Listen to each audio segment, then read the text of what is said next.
Hello again, it's the poet Maguire. I rarely upload or recite when I've had a few beers, but today I think I'm going to make an exception by reciting my latest poem, The Pitfalls of Silent Suffering. A very rare exception. I'm in one of my favourite Fulham watering holes. It's the Cock Tavern. It's on North End Road, and which is in Fulham, London's Southwest 6.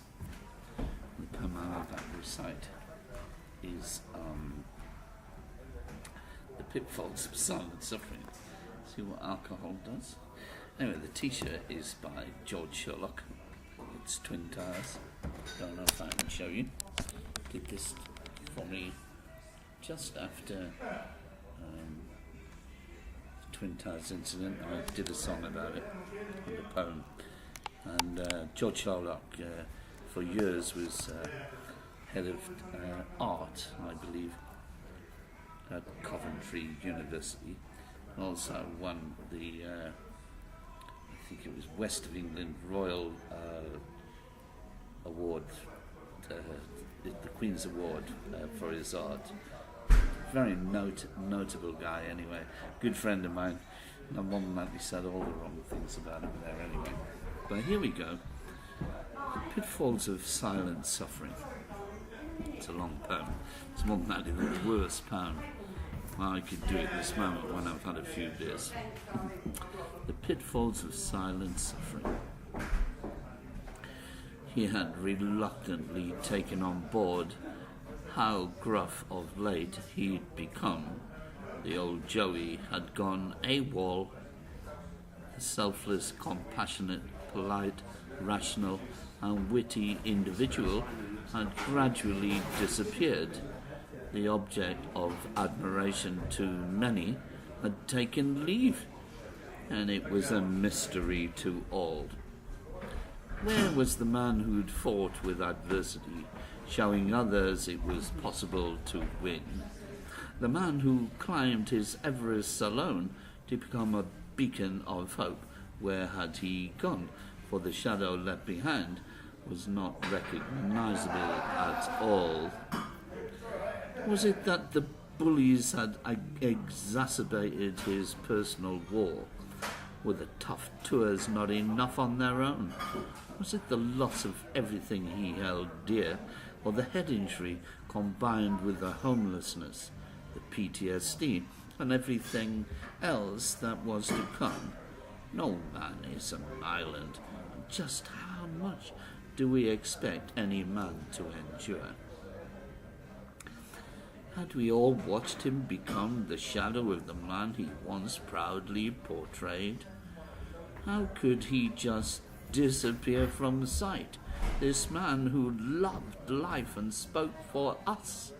This man who conquered fears, jumped from aeroplanes, stood stoic when others would have turned tail to run. This man who fought the cause for the minorities, weak and vulnerable, put his own troubles and well-being to the side to help others in need. Where was he now? Pray tell us, where's he gone? The unrecognizable change in him, his unpleasant air, his short-tempered retorts, and the intolerance that was never there before, leaves us all asking the question, how such a thing can be possible to change so drastically this wonderful, adorable, fine man.